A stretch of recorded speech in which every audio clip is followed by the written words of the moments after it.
l'info éco avec Capital. On commence par la bonne nouvelle du jour. Les nouveaux taux d'usure, c'est-à-dire les taux maximum auxquels les banques ont l'autorisation de prêter, ont été dévoilés mercredi 29 novembre au journal officiel.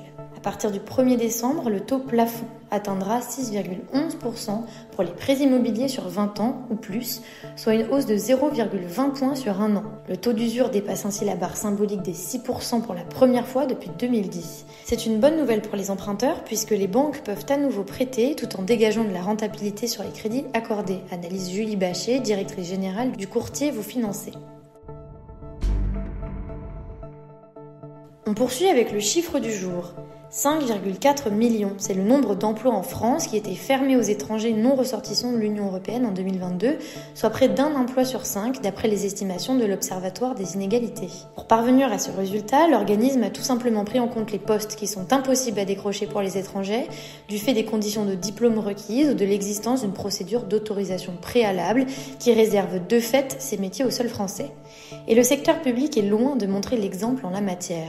Pas moins de 4,1 millions d'emplois seraient interdits aux étrangers non européens dans la fonction publique et les entreprises parapubliques.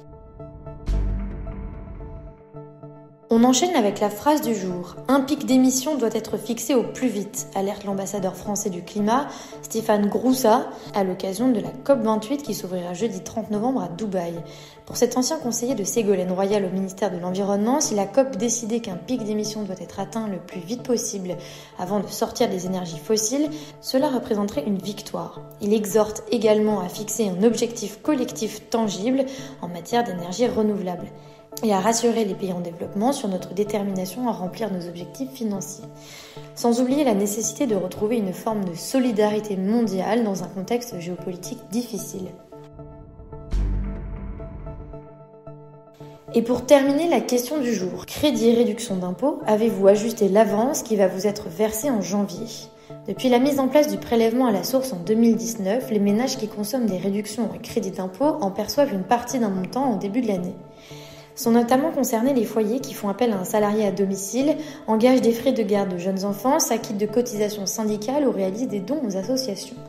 Néanmoins, les contribuables oublient souvent que cette avance automatique peut être modulée à la baisse ou supprimée avant la fin de l'année. Cette année, les contribuables ont jusqu'au 13 décembre inclus pour ajuster le montant de leur avance. C'était l'info éco avec Capital.